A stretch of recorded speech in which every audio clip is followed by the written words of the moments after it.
귀로 여는 세상, 영심이의 책방에 오신 여러분 환영합니다.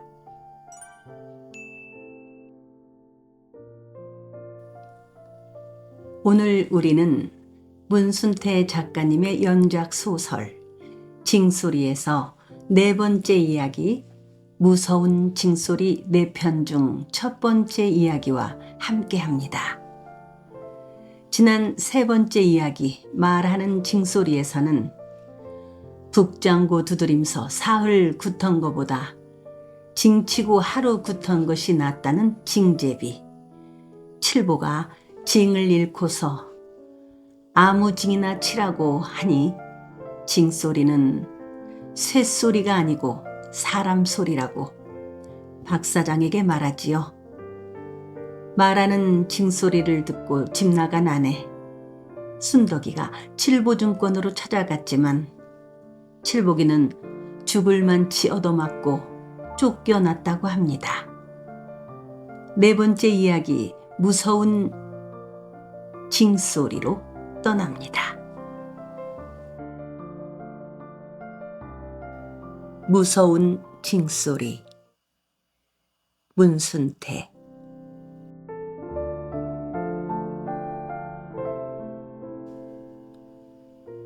두 여자는 징소리 때문에 죽었는지도 모를 일이었다. 징소리만 울리지 않았더라면 그들 모녀는 죽지 않았을 것이었다. 그것은 고향을 잃은 사람들의 한 맺힌 울음소리였다. 한평생을 거의 살아버린 시골 여인들의 매듭진 손끝에서 빚어진 높고 맑은 가을 하늘에서 내리꽂히는 햇살처럼 부드럽고 윤기 나는 명주 실꾸리가 감겼다간 풀리고 풀렸다간 감기듯 하는 징소리가 사람을 죽게 하다니 참 알 수 없는 일이었다. 자식을 잃거나 땅을 빼앗긴 어머니들의 숨이 넘어가는 순간까지도 한평생 풀릴 줄 모르는 가슴앓이에 큰 응어리 같은 한이 비록 5, 6월에도 서리빨이 칠 만큼 무서운 것이라고는 하지만 고향을 떠나지 않으려고 하는 것이 죄라면 죄일까?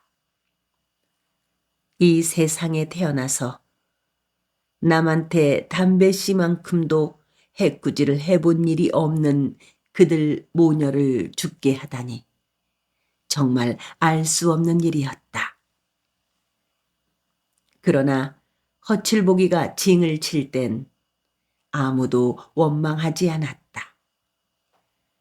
저주 대신에 사랑을, 슬픔 대신에 소망을 멀리 멀리 하늘 끝까지 울려 보냈을 뿐이었다. 그가 울린 징소리는 사람을 죽이는 총소리가 아니었다. 칠보가 시끄러운 세상에서는 징체잡이가 되지 말거라. 와, 세상이 시끄러울 때 징을 쳤다가는 내 아버지 모양으로 애매하게 죽게 되는겨. 세상이 시끄러울 때는 아무리 듣기 좋은 소리도 총소리나 진배 없는겨. 칠보가 제발 이 애미 소원이니 징체잡이가 되려거든 조용하고 살기 좋은 세상을 기다려야 한다. 좋은 세상 징소리라야 진짜 소린겨. 칠복은 문득 그가 어렸을 때 어머니가 마지막 숨을 거두면서 한 말이 머릿속에서 부스럭거리며 되살아난 듯 싶었다. 그리고 징소리 때문에 죽은 맹계장 어머니가 마치 칠복이 어머니처럼 생각이 되었고 달걀 껍데기처럼 머릿속이 텅 빈 맹계장의 누이 동생은 여지껏 찾지 못하고 있는 아내 순덕이 같기도 하였다. 그들 두 모녀의 죽음은 칠복에게서 고향을 찾아가려고 하는 마지막 기력을 빼앗아 가버리고 말았다. 일주일 전 잃어버린 징을 찾을 욕심으로 맹계장을 따라 남창리에 올 때까지만 해도 그의 눈앞에 죽음의 그림자는 보이지 않았었다. 다시 징을 치게 될지 기대를 하지도 않았었다. 일주일 전 칠복은 딸 금순이를 데리고 맹계장을 따라 나섰다. 계장님, 고향에도 징이 있습니까요? 허칠복은 딸 금순이를 보듬고 칠보증권 서묵계장 맹만수를 따라 버스에서 내리면서 뚜벅 물었다. 여기서 좀 기다리시오. 맹만수 계장은 칠복이가 묻는 말에는 대답을 하지 않고 버스 정류장 맞은편 빨간 벽돌담 둘레에 무궁화 나무가 담 높이로 가지런히 서 있는 남창 면사무소로 버릇처럼 오른쪽 어깨를 좌우로 심하게 흔들며 들어갔다. 칠복은 오랫동안 비가 오지 않아 풀썩풀썩 땅껍질이 벗겨지는 길바닥에 금순이를 내려놓고 손가락으로 갈퀴질하듯 더벅머리를 쑥 긁어 올리며 하늘을 올려다보았다. 톱날을 세워놓은 것처럼 바위 등걸이 사납게 들쑥날쑥한 서쪽 산에 6월의 태양이 두어 뼘 정도로 바짝 다가서서 대롱대롱 매달려 있었다. 햇살이 숨을 죽이자 깔깔한 바람이 되살아나 건듯 얼굴을 핥았다.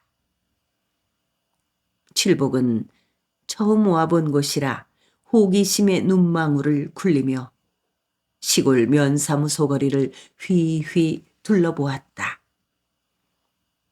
그가 서 있는 우체국 옆에는 양조장, 정미소, 농약상이 잇대어 있고 맞은편 면사무소 좌우로는 때 묻은 포장이 너덜거리는 간판도 없는 음식점과 양복점, 양화점, 약국, 잡화점들이 도토리 키재기 하듯 다닥다닥 다정하게 붙어 있었다.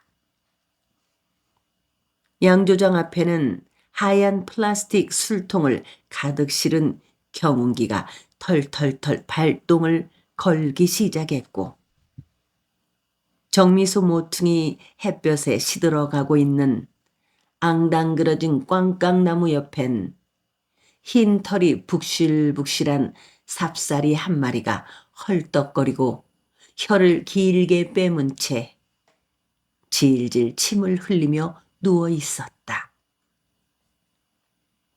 우체국 건물 사이로 넓은 들이 뾰꼼하게 열리고 여기저기에 모내기 하느라 한창인 농민들이 허리를 펴는 모습도 보였다. 면사무소 앞길은 보리누름 무렵의 방울제 고사처럼 고저녁했다. 자, 갑시다. 면사무소에 들어갔던 맹계장이 담배를 피워 물고 나오며 큰 소리로 말했다. 칠복은 금순이를 업고 그가 서 있는 면사무소 쪽으로 공중공중 건너갔다. 우리 마을까지는 한 10리쯤 가야 하는데 살살 걸어갑시다. 맹계장은 목을대를 세워 울림이 좋은 목소리로 말하고 나서 오던 길로 돌아섰다. 칠복은 말없이 그를 따랐다. 면사무소 앞에서 거리의 끝인 교회 앞까지 오는 동안 맹계장은 너덧 사람들과 아른 체를 했다. 더러는 악수를 나누고 이야기를 하는 동안 칠복이도 걸음을 멎고 잠시 걸어온 길을 뒤돌아보곤 했다. 그들은 교회 옆을 끼고 겨우 경운기가 지나갈 수 있을 정도로 좁장한 울퉁불퉁한 돌 자갈길로 접어들었다. 자갈길은 검실검실 산 그늘에 덮인 비탈을 향해 엿가락처럼 휘움하게 뻗어 있었다. 계장님 고향에 징이 있습니까요? 칠복은 다시 물었다. 옛날에 있었다는데 지금은 없을 거요. 그렇다면 별 볼 일 없는 마을이구만요. 무슨 뜻이요? 징이 없다면서요. 옛날에 있었다니까. 옛날 옛적에 징 없는 마을이 있었답디까? 수백 년 된 징이 있었는데 외종 때 노세 공출로 빼앗기고 해방이 되던 해 다시 장만했지만 6.25 때 불타버렸답니다. 그러다가 6.25 끝나고 집집이 출염을 해서 장만한 징이 얼마 전까지도 있었지만은 깨져서 소리가 덜덜 떨어 엿장수한테 줘버렸다요 아마. 왜? 징을 치고 싶어 손이 근질근질합니까? 계장님 고향 사람들은 징 소리가 뭔지 모르겠구먼요. 애끼여보시오. 아무렴은 징 소리를 모르겠어. 까짓것 시장 바닥에 얼마든지 있는데. 요새는 전기불을 환히 쓰고 맹근 가짜 징이 하도 많아서요. 전기불 쓰고 맹근 건 노새 소리만 나지요. 그런 건 징 소리가 아닙니다요. 전기불도 안 켜고 만든 징도 있나요? 맹계장은 까치밤 나무와 덩굴 딸기 나무가 씨름을 하듯 뒤엉켜 어우러진 언덕 쪽으로 가래침을 뱉으며 지나가는 말로 물었다. 함요. 원래가 징은 깜깜한 데서 만들지요. 깜깜한 대장간 안에서 노쇠를 벌겋게 달고서 그 빛으로 망치질을 하지요. 다른 불빛이 새어 들어가면은 본래의 맑은 징소리가 안 나고 노쇠 소리만 난답니다요. 그렇다면은 허씨가 잃어버린 징도 어둠 속에서 만든 거요? 그러다마다요. 방울제가 생기면서 만든 것인 게 수백 년 된 징이죠. 골동품이로군요. 그 징은 지 생명이나 마찬가지라요. 상수리 나무며 떼죽나무들이 촘촘한 산모퉁이를 보듬고 돌자 하늘과 들판이 한눈에 넓게 튀어왔다. 칠복은 문득 그가 이미 3년 전에 댐 공사 때문에 물에 잠겨버리고 이제는 흔적조차도 찾아볼 수가 없게 된 고향 방울제로 다시 돌아가고 있는 것 같은 감미로운 착각에 빠져 있었다.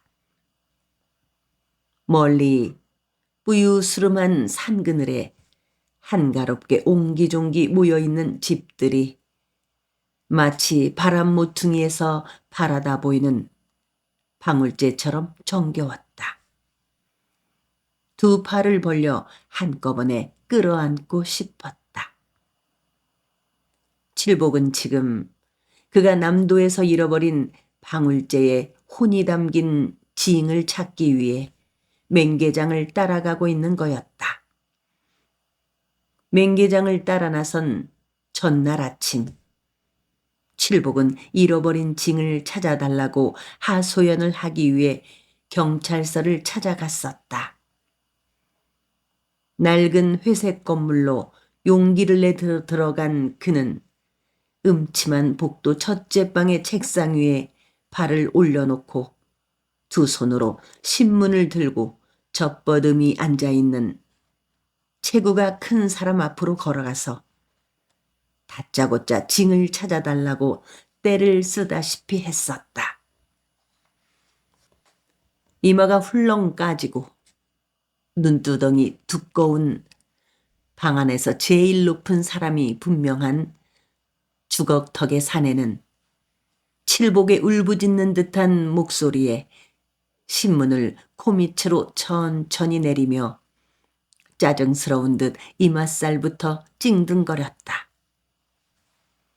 그는 칠복이가 무슨 말을 하고 있는지 알 수 없다는 애매한 얼굴로 부하 직원들을 둘러보았다. 인상이나 입성이 별로 깨끗하지 못한 부하 직원들이 칠복을 둘러싸며 무슨 일로 왔느냐고 깨진 징소리 같은 목소리를 튕겨내며 다그치듯 물었다.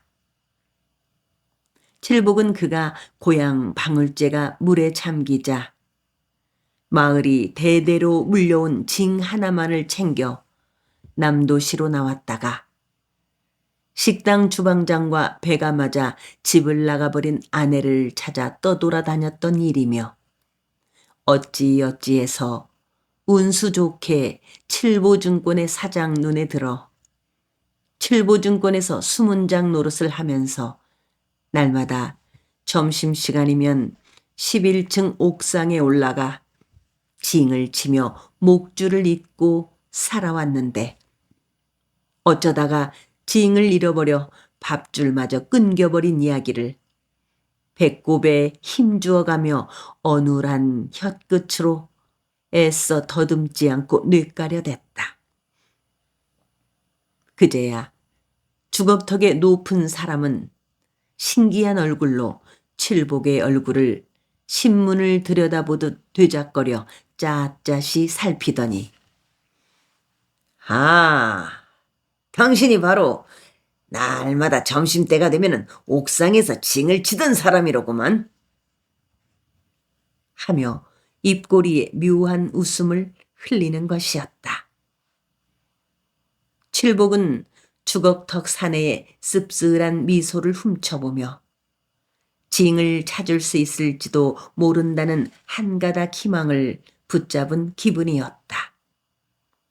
그러나 경찰서의 주걱턱 사내는 이끼! 징을 찾으려면 고물상에나 엿정수한테 가서 찾아볼 것이지. 휴지 버리는 사람이나 길에 침 뱉는 사람 붙잡기도 손이 딸려서 쩔쩔매는 우리한테 찾아오다니. 하면서 삐그덕거리는 낡은 회전 의자를 돌려 등을 보이며 신문을 들어 올리는 것이 아닌가.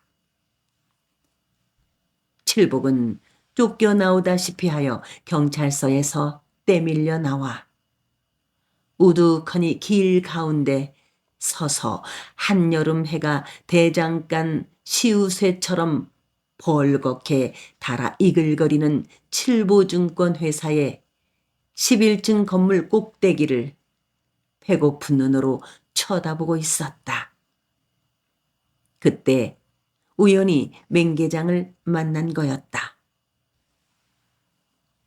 허씨, 여기서 뭐터시오? 계장님. 징을 찾아달라고 경찰서에 갔다 오는 길입니다요.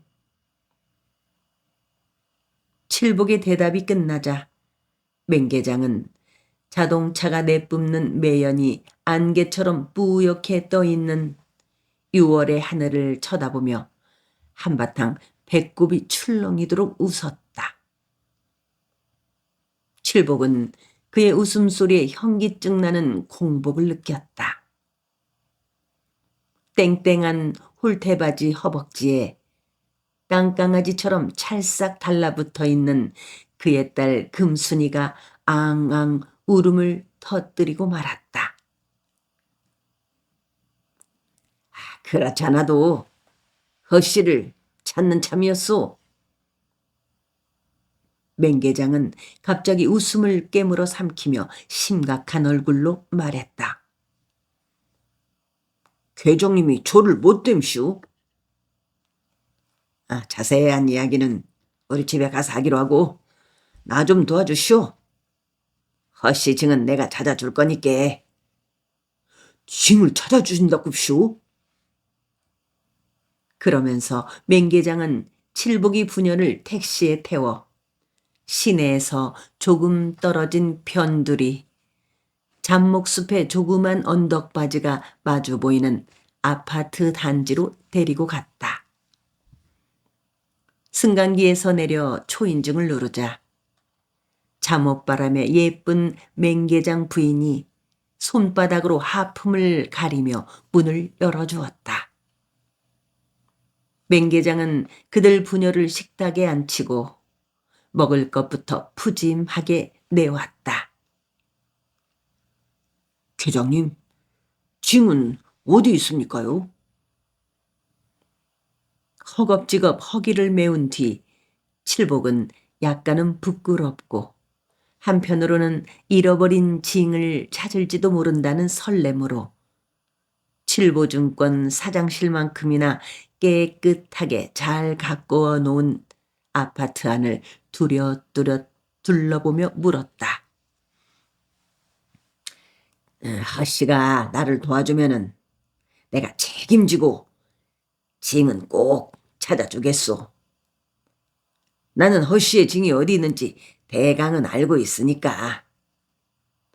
지가 도와줄 일이 뭔디요? 시골 고향에 가서 우리 어머니를 모셔와야겠는데.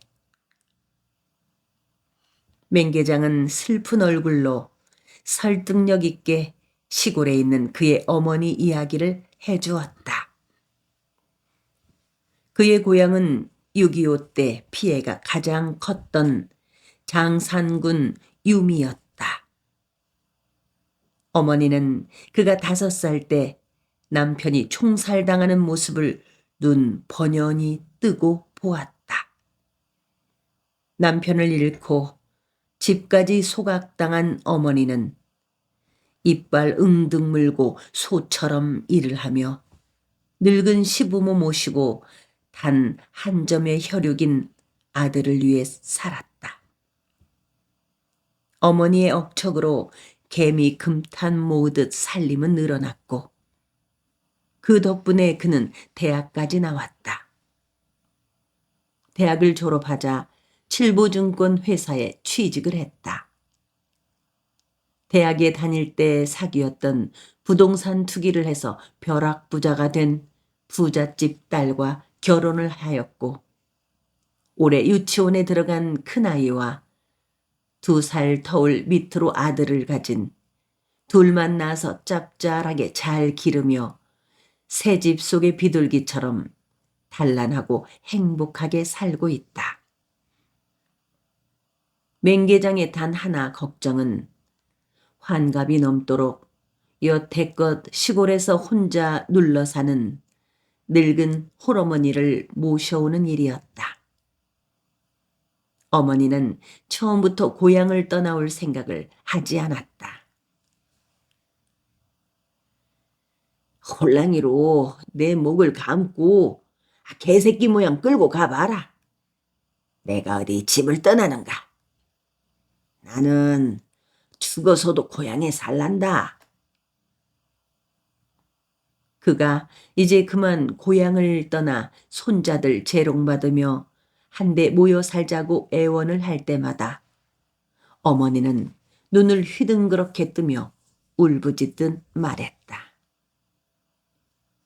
어머니가 단 한 발짝도 고향을 떠나지 않겠다고 하는 것은 남편과 윗대 선조들의 뼈가 묻힌 땅이라는 이유도 있겠지만 그가 생각하기로는 당신이 청상과부 시절부터 모든 서러움과 원한을 함께 묻으며 피눈물 나게 장만한 전답 때문인 거였다. 남편을 잃은 6.25 동란 때까지만 해도 일구어먹을 농토라야 남창꿀 천수답 갈치다랭이 몇 대기밖에 안 되었는데 지금은 물길 좋고 토질 좋은 논으로 열마지기가 넘으니 남창리에서도 몇째 안 가는 중농축에 들었다. 어머니는 자식을 대학에 보내면서도 전답 한 떼기 팔지 않았다. 돼지 기르고 누에를 치면서 억척스럽게 학비를 마련하곤 했다. 언젠가 그가 어머니를 모셔오기 위해 고향에 내려가 집이며 농토, 집 뒤에 딸린 대밭까지 함께 싸잡아 살 사람만 있으면 시세에 밑도는 값에라도 넘겨주겠다고 마을 사람들한테 말했었는데 그 이야기를 들은 그의 어머니가 한밤중에 집 뒤 대밭 모퉁이에 있는 남편의 무덤을 찾아가 온 마을 사람들이 초상난 줄 알려고 몰려올 만큼 계면조 가락으로 칭얼칭얼 울어댄 적이 있었다. 그 뒤부터 그는 농토를 팔겠다는 말은 입 밖에 내지 않았다. 이놈아, 저 땅이 아니었으면 애미는 벌써 목매달아서라도 죽었을 끼여. 저 땅이 나를 살린 거요. 땅에다가 피눈물 다 쏟으면서 죽지 않고 살았어. 저 땅은 애미 마음이고 한이야. 그런 땅을 팔어? 땅을 파는 건 이 애미를 파는 거요. 어머니는 목이 메어 그렇게 울부짖었다. 그도 그것을 잘 알고 있다. 그가 중학교에 다닐 때부터 집에 와보면 어머니는 치마 대신 특특한 작업복 바지를 입고 늘 흙에 묻혀 있었다. 여자 같지가 않았다. 소가 없으면 손수 쟁기를 끌었다. 지게질도 했다. 그런 어머니는 조금도 지쳐 보이거나 귀찮아하지 않았다. 그렇게 사는 것이 낙인 듯 싶었다. 한 번은 그가 그런 어머니를 차마 볼 수가 없어서 학교를 집어치우고 어머니를 도와 농사를 짓겠다고 마음을 털어놓았더니 지게 작대기를 휘저으며 당장 집에서 나가라고 호통을 치며 밤중인데도 그를 집에서 내쫓아 버렸다. 그때 어머니는 지게 작대기를 휘둘리며 십리길이 조이 보이는 면사무소까지 쫓아와 그를 버스에 태워보내면서 나는 땅하고 너하고만 믿고 산다. 내가 이렇게 남정네같이 지게지고 일을 하는 건 다 나 좋아서 하는 것인게 마음 쓰지 말거라. 일을 안 하면 총 맞아 죽은 내 아버지 생각 땜시 한시도 못 산다. 하며 처음으로 눈물바람을 했었다. 어머니한테 집과 농토를 팔아버리자고 한 것은 어쩌면 어머니 자신을 팔겠다고 한 것과 진배 없는 일인지도 모른다. 그러기에 그는 이제 집과 농토는 그대로 두고 그냥 몸이라도 자식한테 와서 늑막에 편하게 살기를 바라는 것이었다. 지난 봄 그들 부부는 두 아이를 데리고 어머니를 찾아가서 제발 이제 불효자식 노릇 그만하게 하라고 졸라대면서 함께 나가자고 했더니 어머니는 옛날과는 달리 약간 고집을 누그러뜨리며 집과 농토 걱정을 했다. 그래서 집과 농토는 마을에서 믿을 만한 사람한테 뭇갈림으로 맡기자고 넌지시 마음을 떠보았다. 그랬더니 어머니는 지어봤자 손해라고.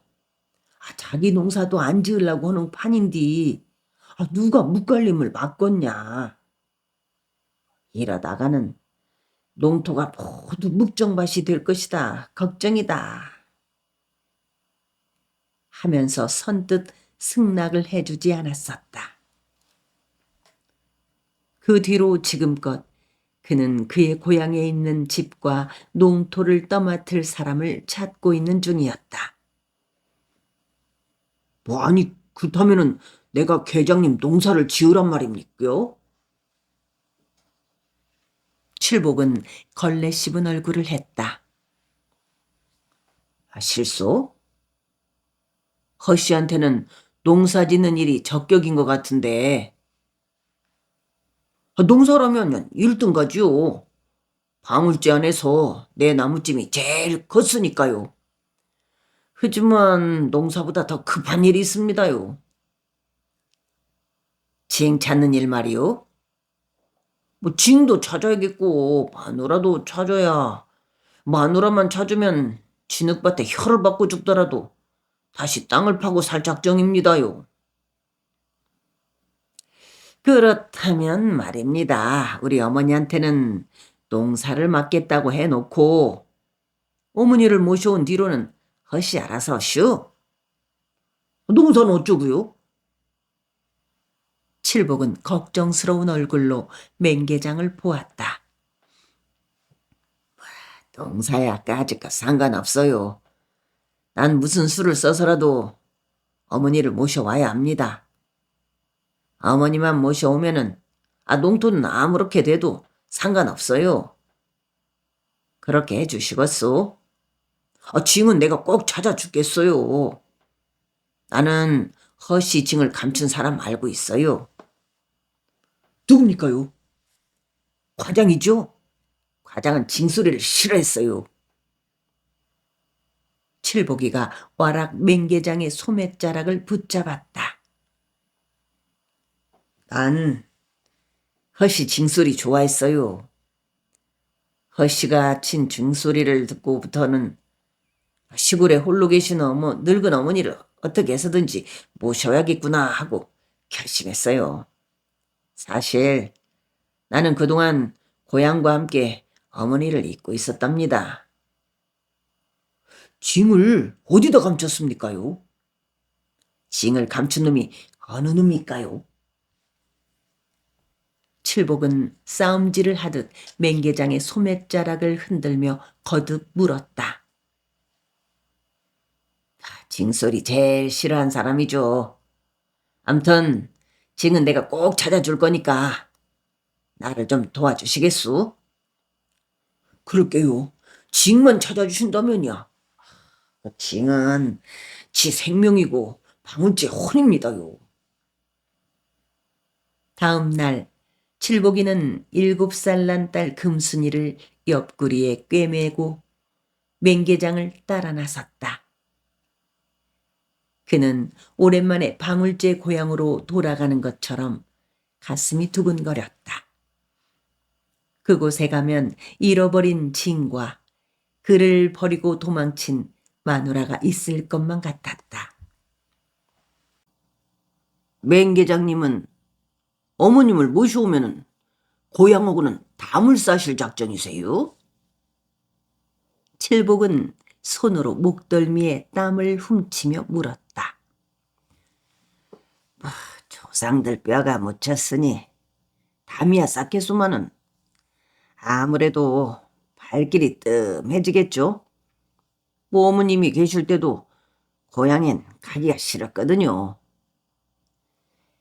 지는 가고 싶어도 갈 고향이 없구먼요. 누구나 고향은 좋아하죠. 하지만 우리 아버지를 마을 사람들 보는 앞에서 죽인 사람이 버젓하게 떵떵거리고 사는 것이 보기 싫어서요. 계장님 어머님께서는 잘 참고 살아오시지 않아요? 그래서 나도 우리 어머니 속마음 모르겠어요. 당신 말 맞다나 죽고 살고 일해서 땅 늘리고 살림 일으키시느라 맺힌 원한을 잊어버리신 모양이죠. 칠복은 맹계장의 그 같은 말에 번뜩 아버지의 죽음이 머릿속에서 부스럭거리며 되살아났다. 고향에서 징채잡이로 소문난 아버지 허쇠는 피난 갔던 부면장내 식구들이 돌아오자마자 밤에 할미산에 올라가서 징을 쳤는데 그 징소리 때문에 부면장내 5 식구가 몰살을 당했다는 거였다. 징소리 때문에 사람이 죽다니 참 알 수 없는 일이었다. 결국 칠복이 아버지는 징소리 때문에 몰살을 당하고 천우 신조로 혼자 살아남은 12살 된 부면장 막내딸의 대창에 찔려 죽고 만 것이었다. 처음에는 부면장 막내딸 점례가 설마 아버지를 찔러 죽였으리라고 믿지 않았다. 구름째 아카시아 숲속에서 아버지의 시체를 찾아서 묻고 난 1달쯤 뒤에 그 소문이 마을에 짜하게 퍼져 칠복이 어머니의 귀에까지 들어가게 되었고 어머니가 병들어 신안고난 앓다가 숨을 거두면서 그에게 말해 주어서야 섬찟한 아픔을 느꼈다. 그것은 어쩌면 아픔이 아니고 무서움이었는지도 몰랐다. 점례가 무서워졌다.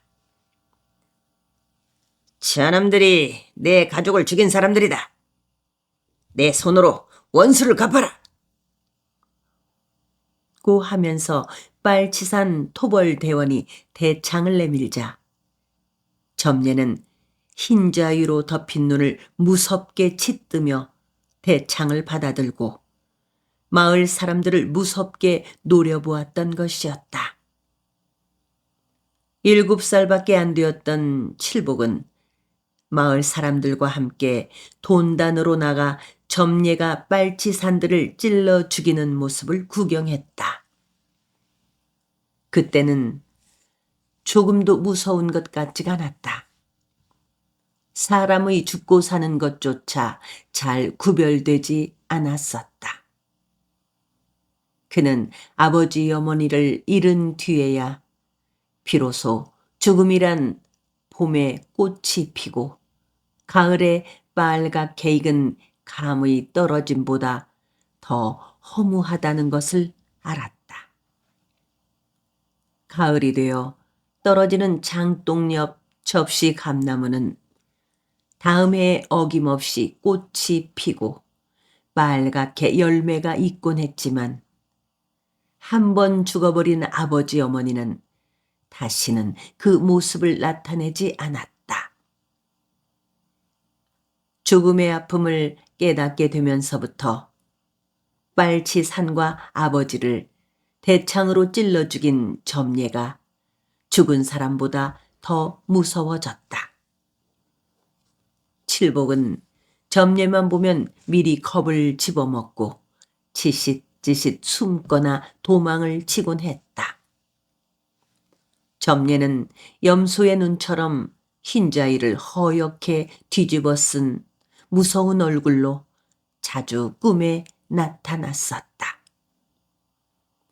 칠복이가 나이가 들어 깊숙이 감춰두었던 아버지의 징을 마을 사람들 몰래 꼴망대 속에 감춰 백암산 골짜기에 들어가 혼자 징 치는 것을 익히게 될 무렵 점례는 방울제에서 모습을 감추고 말았다. 마을 사람들 말로는 아주 미쳐서 어디론가 바람처럼 흘러가 버렸다고도 했고 읍내로 시집을 갔다고도 했다. 점례의 소식을 들은 것은 방울제가 물에 잠기기 1년 전이었다.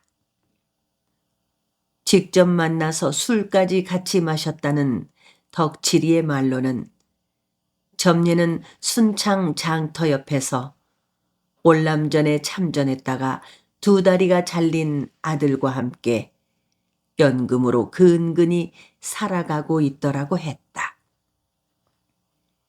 덕칠이의 말로는 점례는 밥은 안 먹고 독한 술만 마시고 살더라면서 몇 년 전부터 중풍으로 고생을 하고 있는데 해마다 여름이면 병이 더 심해 2 손을 사시나무 떨듯 하면서도 술병을 끼고 살며 사뭇 손이 떨리니까 소주병에 빨대를 넣고 단숨에 2 홉들이 소주 1병을 쫄쫄 다 빨아 마시더라면서 혀를 내두르던 것이었다.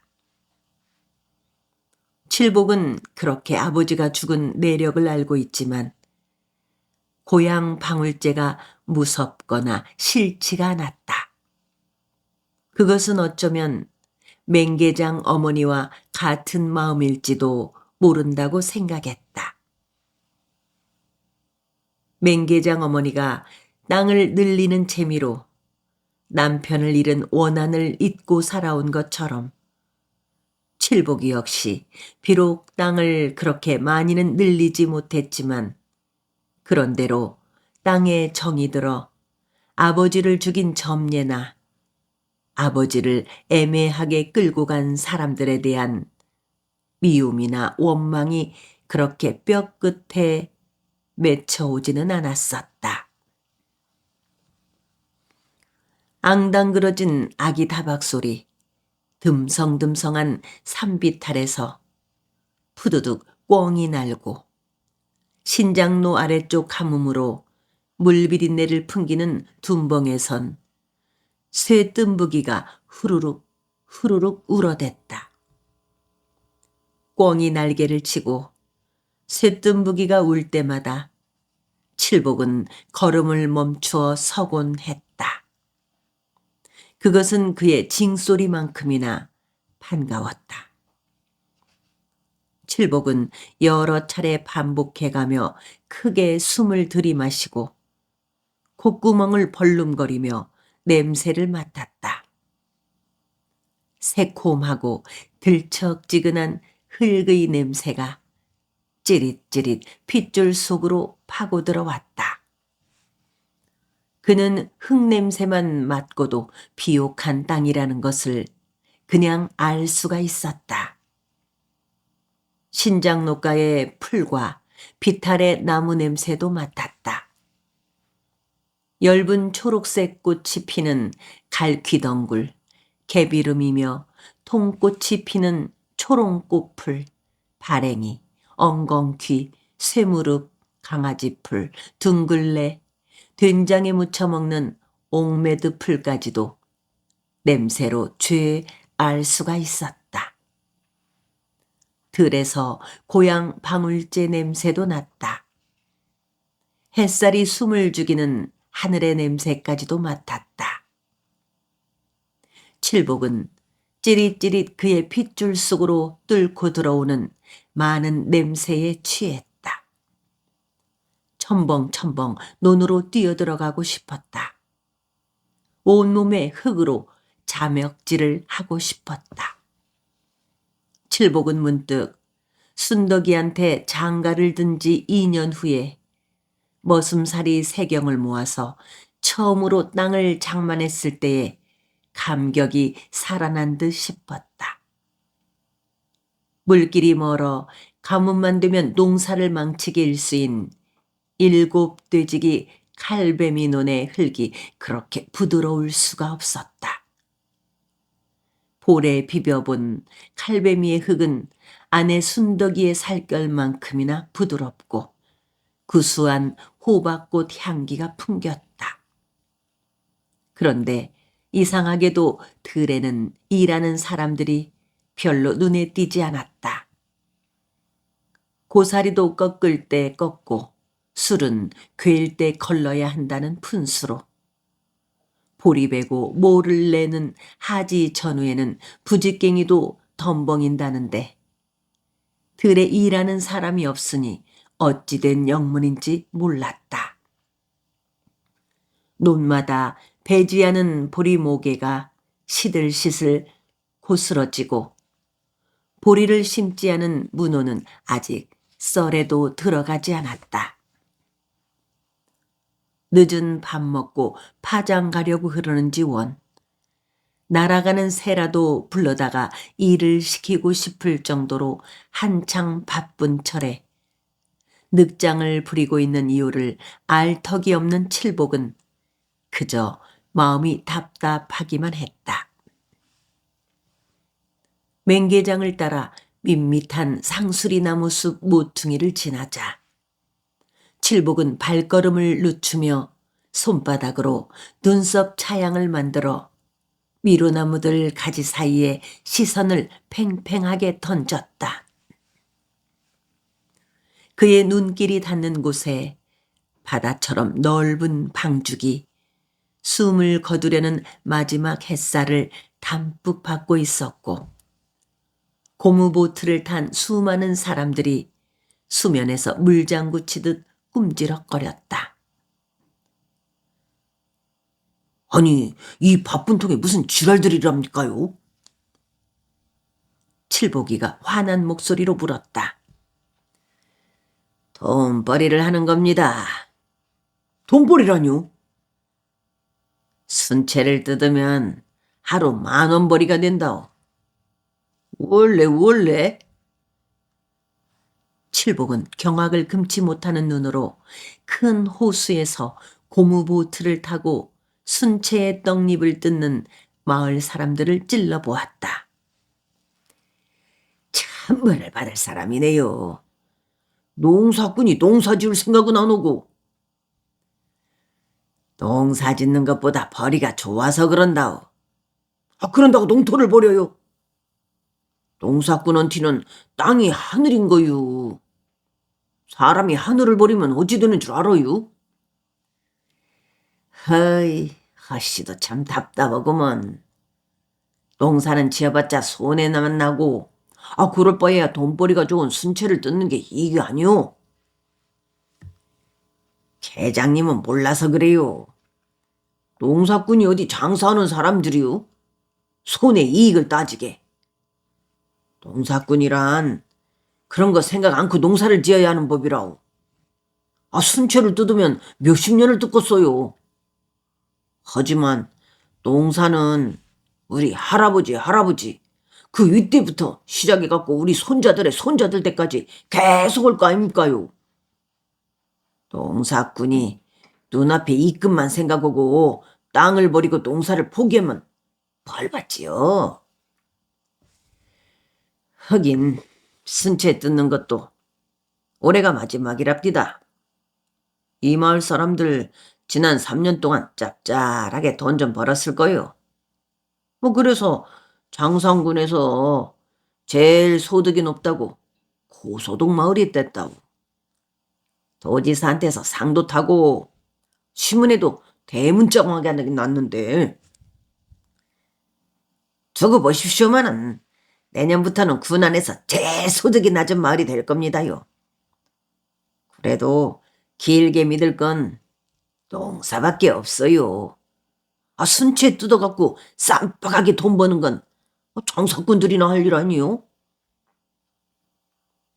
맹계장은 칠복의 말에 수긍이 가는지 가볍게 고개를 끄덕이며 잠자코 걸었다. 순채를 뜯는 방죽은 해수욕장을 방불케 하였다. 어린이, 노인들 할 것 없이 온 마을 사람들이 총동원이 되어 저마다 고무보트를 타고 밀짚 모자를 눌러쓰고 앉아서 순채를 뜯었다. 방죽 옆 마을로 들어가는 언덕바지 아래엔 블록을 쌓아올린 순채 가공 공장이 있다. 일본 사람들 돈으로 세워진 공장이라고 했다. 마을 사람들이 뜯은 순채 떡잎을 3년 전에 계약한 값으로 사들여 큰 쇠솥에 넣고 푹 찐 다음 일본으로 가져간다는 거였다. 순채는 일본에서 맥주 안주로 일품이라고 했다. 3년 전에 남창리에서 쫓겨나다시피 하여 서울에서 복덕방을 한다는 박천도가 자가용을 몰고 고향에 내려와 마을 사람들을 놀라게 하였다. 회갑이 내일 모레인 박천도는 3년 전까지만 해도 남창리 농업협동조합 조합장을 하다가 조합원들이 맡겨놓은 인감도장을 도용하여 조합돈 기백만 원을 조합원들 명의로 융자받아 썼다가 들통이 나서 1년 남짓 징역까지 산 남창리 사람들의 눈밖에 나버린 사람이었다. 그런 박천도가 난데없이 손수 자가용을 몰고 고향에 나타나서는 마을 사람들한테 누구의 소유도 아닌 남창 방죽의 순채를 포기한다는 각서에 도장을 받았다. 그는 각서에 도장을 찍어준 집에는 사례금 1만 원씩을 거저 주었고 그 외에도 순채 채취 선도금 명목으로 5만 원씩을 주었다. 생각지도 않았던 눈먼 돈이 생기자 마을 사람들은 웬 떡인가 하며 선뜻 포기서에 도장을 찍어주고 선도금을 받았다. 그때 박천도는 포기서에 도장을 찍어준 집에 한해서만 순채 채취를 할 수 있게 한다는 거였다.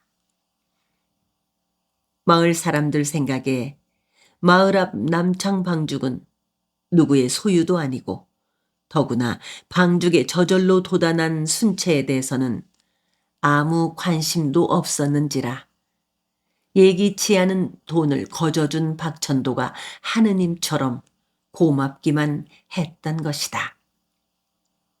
모두들 도회지로 나가고 얼마 남지 않은 마을 청년 몇몇 사람들만이 포기서에 도장 찍는 것을 거부했다.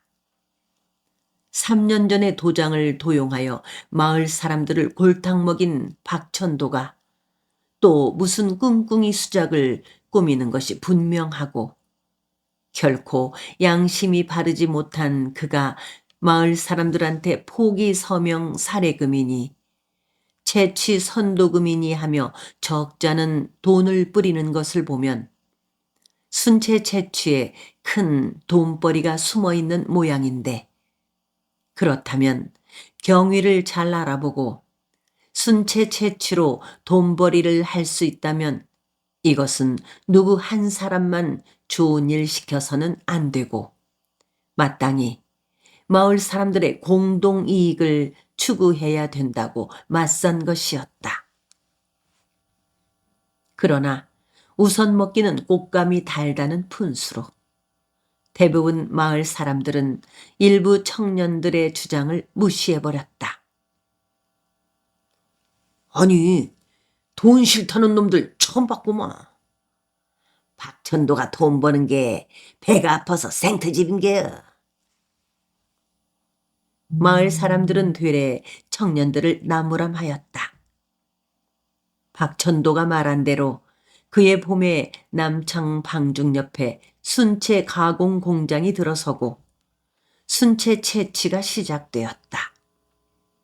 박천도가 사장이라고 했는데 진짜 사장은 일본 사람이라는 소문이었다. 공장에서는 날마다 마을 사람들이 채취해온 순채를 현금으로 수매하였다. 손이 빠른 어른들은 하루에 10,000원벌이가 거뜬했다. 돈벌이가 좋아지자 마을 사람들은 농사 짓는 것조차 포기해버리고 순채 뜯는 거에만 마음을 쏟았다. 농사를 지어봤자 비료대, 농약대, 품삯, 물세를 제하고 나면 인건비도 안 남기는지라. 돈 안 들이고 돈 버는 것은 순채 채취보다 더 옹골진 일이 또 어디에 있겠는가 싶었다. 지난 3년 동안 생각지도 않았던 돈을 번 남창리 사람들은 전기밥솥, 텔레비전은 옛날 이야기이고 전축이며 세탁기, 냉장고까지 사들였고 집집마다 주택 개량이다 뭐다 하며 2층으로 새 집을 짓고 몸사치를 하는 등 도시 사람들 부럽지 않게 문화생활을 하였다. 벌이가 좋은 만큼 농토는 그대로 버려진 채였다. 처음 1년은 그대로 폐농을 하기 싫었던지 이웃마을에 뭇가림을 내놓았었는데 그 다음 해부터는 아예 씨나락 담그는 것조차 포기하고 논밭을 그대로 묵혀버렸다. 농사를 짓지 않았기 때문에 곡식은 말할 나위도 없거니와 채소, 양념까지도 장에서 사다 먹었다. 남창리 86호 중에서 당초 순채 채취 포기각서에 도장 찍기를 거부했던 18호만이 돈을 벌지 않고 농사를 지었다. 18호 가운데서도 순채 채취가 큰 돈벌이가 된다는 것을 늦게 알아차리고 박천도 사장한테 알랑거리며 뒤늦게나마 채취를 할 수 있게 해달라고 했으나 68호 주민들이 반대를 하고 나서는 바람에 속만 보이고 헐값에 농토를 처분하고 도의지로 나가버린 집이 연암은 호가 넘었다.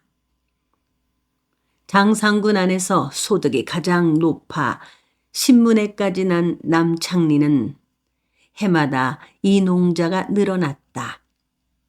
처음에 포기각서에 도장을 찍지 않아 순채 채취를 못하게 된 사람들은 박천도 사장의 부당성에 여기저기 진정서를 내고 문제를 삼으려 하다가 뜻을 이루지 못하자 눈꼴 사나워 못 살겠다며 고향을 떠나버리기도 하였다. 고향을 떠나는 것은 농사를 지을 수 있는 일손이 부족한 탓도 있었다. 본디 시골의 농사란 여러 집이 힘을 합해 품앗이로 해야 수월한데 모두들 농토를 묵혀두고 순채 뜯는 일에만 정신이 홀려 있으니 채취를 않는 집은 누구와 함께 농사를 짓겠는가 말이다. 내버려 두면은 이 마을은 망하고 말겠구먼요. 이것은 마을에 징이 없는 탓입니다요. 마을에 혼이 없는 거라요. 칠복이가 가라앉은 목소리로 말했다. 등에 업힌 금순이가 벌써 잠이 들었는지 숨소리가 새근거렸다. 채취도 올해로 마지막이니 내버려 둬도 내년부터는 다시 농사를 짓겠지요. 아닙니다요. 올해 농사를 짓지 않으면 영 틀립니다요. 무슨 말이요? 저 사람들 한번 돈 맛을 봤는디 다시 농사를 짓겠어요. 정이 고기 맛보면 고기 안 먹고는 못 참는 이치와 같지요. 저 사람들은 농사를 짓지 않으면 고향을 떠나게 될 거요. 두고 봐요. 내 말이 꼭 들어맞을 거로구먼요. 그러니 지금부터라도 말려요. 농사꾼이 흙을 손에 묻히기 싫어하고 이끝만을 생각하다가는 끝장나는 거라요. 뭐 나하고는 상관없는 일이요. 어머니만 모셔가면 그만이니까. 그러면 못 써요. 고향이 없어지면은 조상을 잃어버린 거나 같다구쇼. 맹계장님 어머니도 지 마음하고 꼭 같을 거로구먼요. 그렇게 말하는 칠북은 만나지 않고서도 명계장의 어머니를 알고 있는 듯 싶었다.